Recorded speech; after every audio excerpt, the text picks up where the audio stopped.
Chace Hollander woke up holding a stranger's wedding ring and couldn't remember closing his fist around it.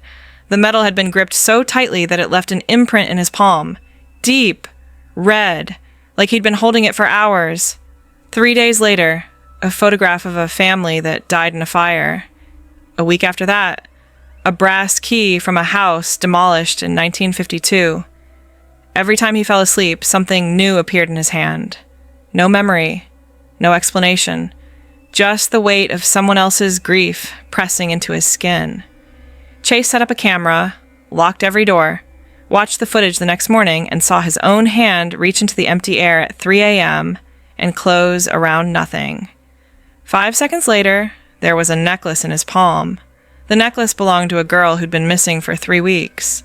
When Chace called the police, they didn't ask how the objects were appearing. They asked why he had them. And the more he tried to explain, the more they believed he was lying. But the truth was worse than anything they suspected. Because the objects weren't random. They were a list. And Chace's name had just been added. If you want to know what happened when Chace woke up holding that final object, hit the like button right now and drop a comment with the creepiest thing you've ever woken up holding, because this story goes places you won't see coming. Chace Hollander was not a complicated man. At 34 years old, he worked as a freelance graphic designer from his one-bedroom apartment in Beaverton, Oregon, a suburb of Portland, known more for its strip malls than its mysteries. He kept regular hours. He didn't drink heavily. He had a small circle of friends, a standing poker night on Thursdays, and a habit of falling asleep to old episodes of The Twilight Zone. His life was predictable, bordering on mundane, and that's exactly how he liked it. Chace had moved to Beaverton in 2007 after a quiet breakup with a long-term girlfriend.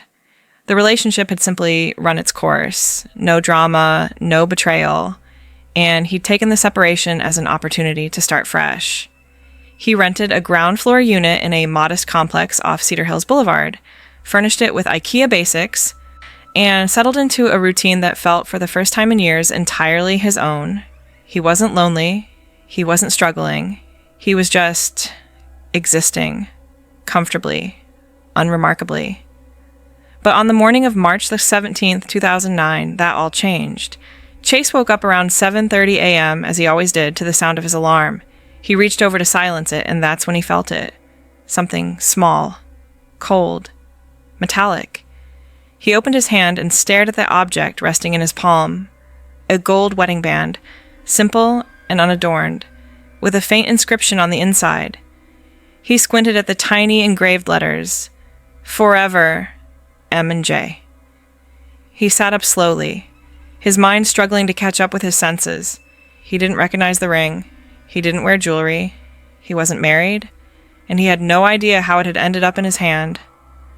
His first thought was that it had somehow fallen into his bed, maybe left behind by a previous tenant, tangled in the sheets, hidden in the mattress seams. But that didn't make sense.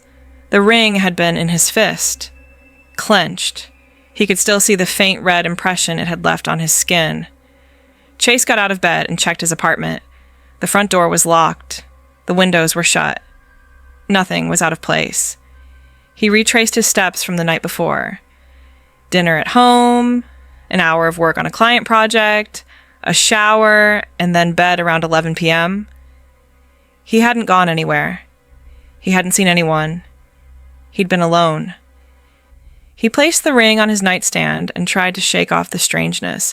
Maybe he'd picked it up somewhere without realizing it, at the grocery store, the gym, and absent-mindedly pocketed it. Memory could play tricks. He'd read about that. But deep down, he knew that explanation didn't fit.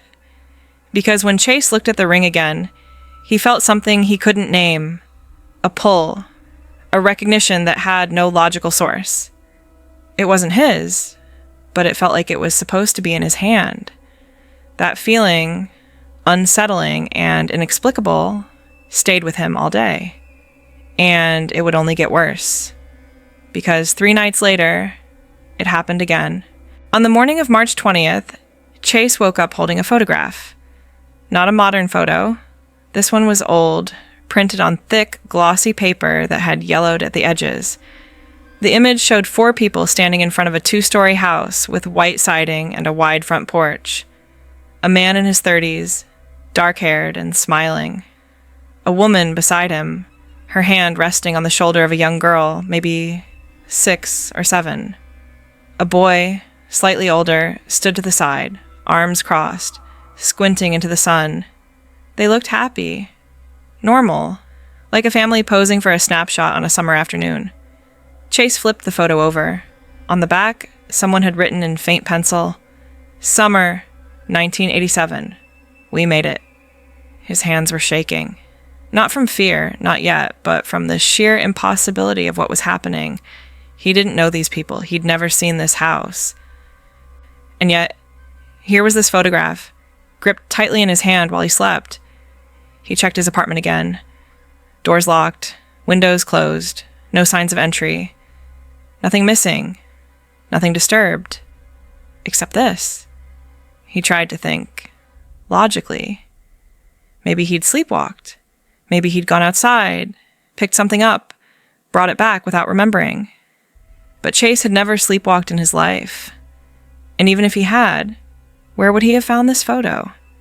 It wasn't something you'd just stumble across on a sidewalk. It was personal, intimate, the kind of thing someone keeps in a shoebox, tucked away in an attic. Chace did what anyone would do in his position. He went to Google. He didn't know what he was looking for exactly, but he started searching for phrases like "found photograph 1987, mystery objects appearing, sleepwalking, and object retrieval." He found nothing useful, just forum posts from people describing sleep disorders, psychological theories, and a handful of paranormal blogs that felt too far-fetched to take seriously. He wasn't looking for ghosts. He was looking for answers. That night, Chace didn't sleep well. He kept waking up every hour or two, glancing at his hands, checking the sheets, making sure nothing new had appeared. By 6 a.m., he gave up and made coffee. He felt ridiculous, paranoid, but also certain that something was happening to him, something he couldn't control. He decided to set up a test. If it happened again, he wanted proof. He placed his phone on his nightstand, set to record video while he slept. He locked his bedroom door from the inside and wedged a chair under the handle. If someone, or something, was coming in, he'd know. The next morning, March 22nd, Chace woke up holding a brass key. It was old, heavier than a modern key, with an ornate bow and a long, notched shaft, the kind of key you'd use to open a door in a house built a century ago. He sat up fast, his heart pounding, and immediately grabbed his phone. He opened the video file. 8 hours of footage.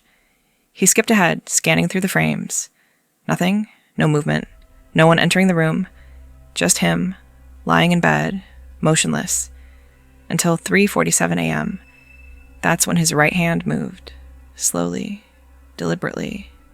It reached out, not flailing, not twitching, but extending, as if he were accepting something from an invisible hand. His fingers closed around empty air.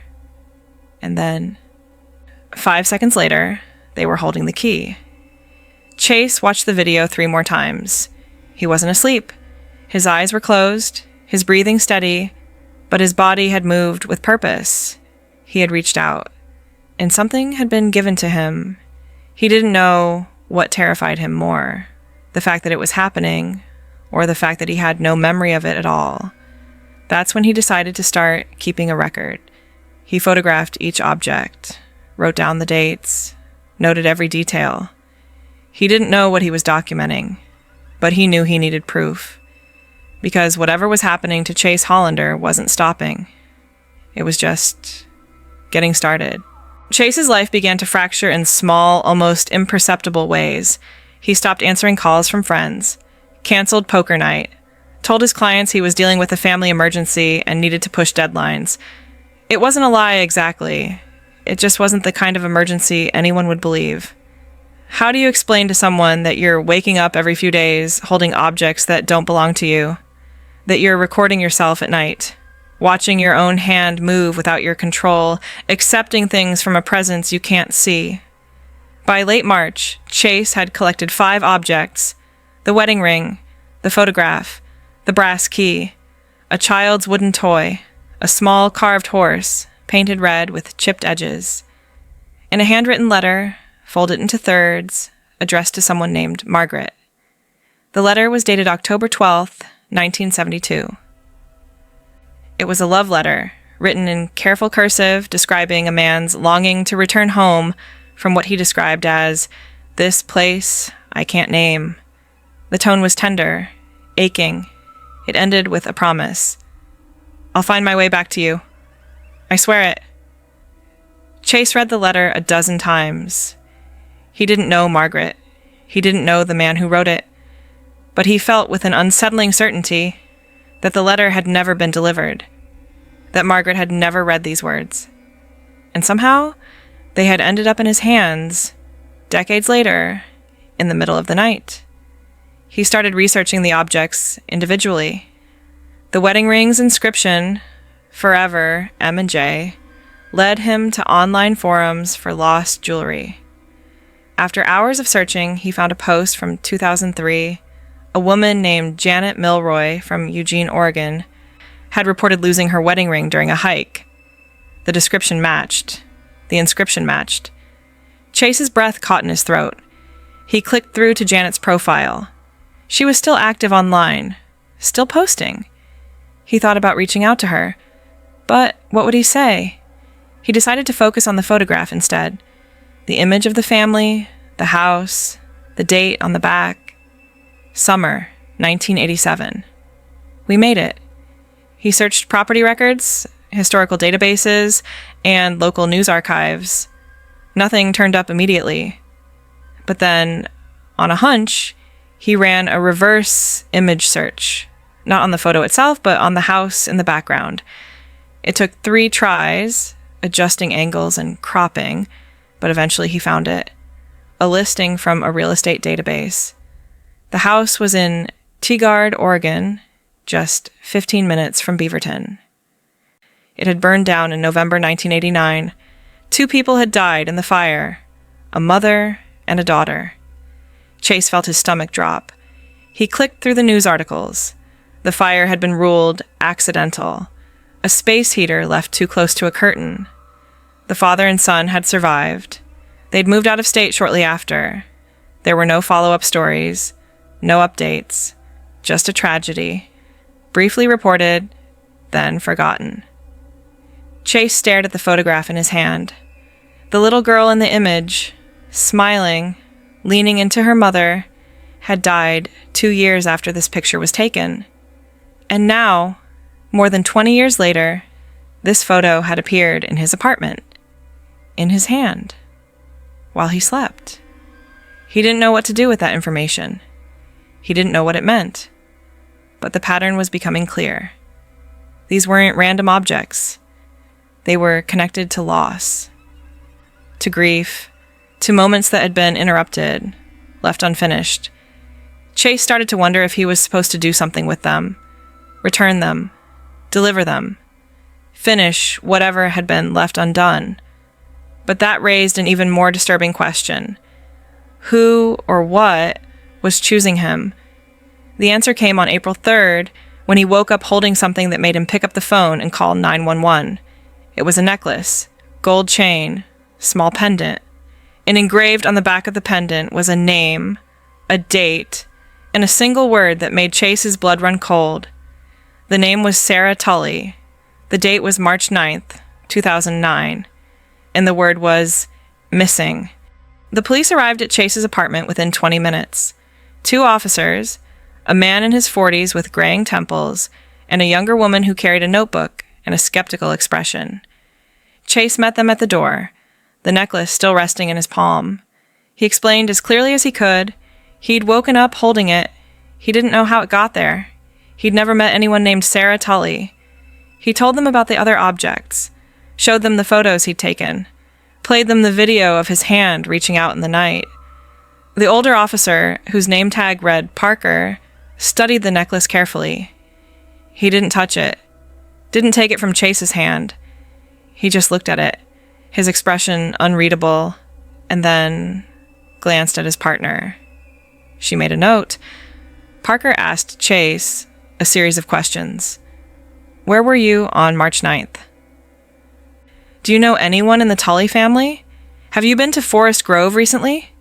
Chace answered each one honestly. No, and no. He'd never even heard of Forest Grove. Parker told him to stay put. He and his partner stepped outside to make a call. Chace stood in his living room, holding the necklace, feeling like he'd just made the biggest mistake of his life. Because now, he wasn't just a man waking up with strange objects. He was a man in possession of evidence, and evidence implies guilt. When the officers came back inside, Parker's tone had shifted. He was no longer curious. He was careful. He told Chace that Sarah Tully had been reported missing on March 9th, 2009, exactly 3 weeks ago. She was 19 years old, last seen leaving her dorm at Pacific University in Forest Grove. No signs of foul play, no suspects, just gone. Chace felt the room tilt. He asked the question that had been building in his throat since the officers arrived. Do you think I had something to do with this? Parker didn't answer directly. He said, We're going to need to take the necklace, and we're going to need you to come down to the station to give a statement. Chace agreed. What else could he do? He rode in the back of the patrol car, numb, watching the streets of Beaverton blur past the window. At the station, he was placed in an interview room, not a cell, but close enough. Cinder block walls, fluorescent lights, a table bolted to the floor. For 2 hours, Chace repeated his story. A detective named Alvarez took over the questioning. She was sharp, methodical, and deeply unconvinced. She asked him to explain the video. He did. She asked him how he could be certain he hadn't left his apartment. He said he wasn't certain, but he had no memory of it, no evidence of it. She leaned back in her chair and said, You understand how this looks, right? A missing girl's necklace ends up in your hand, and your explanation is that you don't know how it got there. Chace nodded. He understood. He also understood that the truth sounded insane. Alvarez let him go, but not without conditions. Don't leave town. Don't contact the Tully family. Don't talk to the press. And if any more objects appear, call us immediately. Chace walked out of the station just after midnight, exhausted and terrified. He took a cab home, locked his doors, and sat on the edge of his bed, staring at his hands. He didn't sleep that night, or the next, because now, the question wasn't just, what's happening to me? It was, what if I'm not the victim here? What if I'm being used? On April 7th, 4 days after the police visit, Chace woke up holding a small black notebook. It was old, leather-bound, with pages yellowed and brittle. Inside, written in tight, slanted handwriting, were names. Dozens of them, some with dates beside them, some with locations, some with a single word, resolved, or lost, or waiting. Chace flipped through the pages, his hands trembling. Near the back he found a name he recognized, Janet Milroy, ring, 2003, resolved, and below it, written in fresher ink, Sarah Tully, necklace, 2009, waiting. At the very bottom of the page, in handwriting that looked different, shaky, uncertain, was a new entry. Chace Hollander, witness, 2009, unknown. He dropped the notebook. He backed away from it like it was alive, because whatever was happening to him, it wasn't random. It wasn't supernatural interference. It was a system. And Chace Hollander had just become part of it. Chace didn't call the police, not yet. Because if he showed them the notebook, he'd have to explain how he got it. And that explanation would only deepen their suspicion. Instead, he did what he'd been doing since this began. He investigated. He started with the names in the notebook. Janet Milroy, whose ring he'd woken up holding, was easy to find. He sent her a carefully worded email, explaining that he'd come into possession of something that might belong to her. She responded within an hour, cautious but curious. They arranged to meet at a coffee shop in Eugene. Janet was in her late 50s, with kind eyes and a careful way of speaking. When Chace handed her the ring, she stared at it for a long time, turning it over in her hands, reading the inscription. She asked him where he'd found it. He told her the truth, or at least, the version he could bear to say out loud, that it had appeared in his apartment, that he didn't know how, that he wanted to return it. Janet didn't ask for details. She just smiled, tears welling in her eyes, and said, "I thought this was gone forever. Thank you." Chace felt a small, fragile sense of relief. Maybe that's what this was. Maybe he was meant to return these things, to close the loops that had been left open. But then Janet said something that made his relief evaporate. She said, "You know, I lost this ring on a trail near Spencer Butte. I was hiking alone. And I swear, right before I noticed it was gone, I felt like someone was with me. Not in a scary way, just present, like someone was watching over me." Chace didn't know what to say. He thanked her for meeting him and left. He returned to the notebook and cross-referenced the other names. Most led nowhere. Outdated addresses, disconnected phone numbers, people who'd moved or passed away. But one name stood out: Margaret Bellamy. The letter he'd woken up holding had been addressed to her. After hours of searching, Chace found an obituary from 1998. Margaret had died at 73. Never married. No children. The obituary mentioned that she'd spent most of her life in Bend, Oregon, working as a schoolteacher. It also mentioned that she'd lost her fiancé during the Vietnam War. His name was David. Chace read the letter again, the one he'd been given in his sleep. "I'll find my way back to you, I swear it." David had never made it home, and Margaret had never received his final words. Chace didn't know what to do with that information, but he knew it mattered. He decided to visit Margaret's grave. It was in a small cemetery outside Bend, a 2-hour drive from Beaverton. When he arrived, he found her headstone, simple, gray granite, and placed the letter beneath a smooth river stone at the base. He didn't say anything. He didn't pray. He just stood there, feeling the weight of something he couldn't name. On the drive back, Chace's phone rang. It was Detective Alvarez. She told him they'd found Sarah Tully, alive. She'd been located in Seattle, staying with a friend, having left school voluntarily after a mental health crisis. She was safe. She was okay. And she'd confirmed that she'd lost her necklace weeks ago, dropped it in a parking lot, never saw it again. Alvarez said, "I don't know how you ended up with it, Mr. Hollander, but I believe you didn't take it from her." Chace thanked her and hung up. He pulled over to the side of the road and cried, because Sarah was safe. But that didn't explain anything. It didn't explain the notebook. It didn't explain the objects. It didn't explain why Chace Hollander, of all people, had been chosen to carry these fragments of other people's grief. That night, Chace slept without setting up his phone to record. He didn't lock his door. He didn't wedge a chair under the handle. He just lay down and closed his eyes. And when he woke up the next morning, his hands were empty. For the first time in weeks, there was nothing in his palms. Just skin. Just silence. Chace Hollander never woke up holding another object. The notebook remained on his desk, untouched, its pages brittle and silent. He didn't hear from Detective Alvarez again. Janet Milroy sent him a thank you card with a photo of her wearing the ring. He kept it on his refrigerator. He returned to work, reconnected with friends, told them he'd been dealing with insomnia and stress. They believed him. Life, slowly, returned to something resembling normal. But Chace didn't forget. He couldn't. Because he'd seen something in those weeks, something most people never have to confront. He'd held the weight of unfinished stories. He'd carried the evidence of love that never arrived, losses that were never mourned, moments that were never closed. And he'd learned that the world is full of things left undone.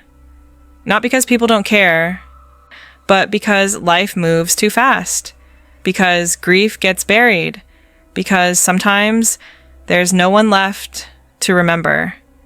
In the months that followed, Chace researched every name in the notebook. He returned what he could: a photograph mailed to a distant cousin, a toy horse delivered to a historical society, a brass key donated to a local museum, where it was cataloged as part of a collection of artifacts from demolished homes. Each act felt small, insufficient, but also necessary, like stitching together a fabric that had been torn for too long. He never found out who wrote the notebook, or who, if anyone, had been placing objects in his hands while he slept. He considered every explanation: psychological, neurological, supernatural. None of them fit perfectly. But in the end, Chace decided that the why didn't matter as much as the what now. He'd been given a responsibility, and he'd honored it. That was enough. Chace Hollander still lives in Beaverton, Oregon. He still works as a graphic designer. He still falls asleep to the Twilight Zone. But now, once a month, he visits cemeteries. Not his own family's graves, those of strangers. People whose names appeared in that notebook. People whose stories were interrupted. He brings flowers. He sits for a while. He listens to the wind. And sometimes, just sometimes, he feels that presence again. Not frightening, not invasive, just there, watching, waiting, grateful. Because some stories don't end when we think they do. Some grief doesn't dissolve with time. And sometimes, the only way to give peace to the dead is to let the living remember. Chace Hollander became a keeper of lost things, not by choice, not by design, but by something deeper, something that understood he was the kind of person who wouldn't turn away, who would carry what others had dropped, who would finish what was left undone. And in doing so, he found a strange, quiet kind of peace, the kind that only comes when you stop asking why it's happening and start asking what you're meant to do with it. If you made it this far, thank you for listening. This is one of those stories that doesn't have a neat explanation, but maybe that's the point. Drop a comment if you've ever experienced something you couldn't explain. And if you want more stories like this, subscribe, because the world is full of mysteries and some of them are still waiting to be told.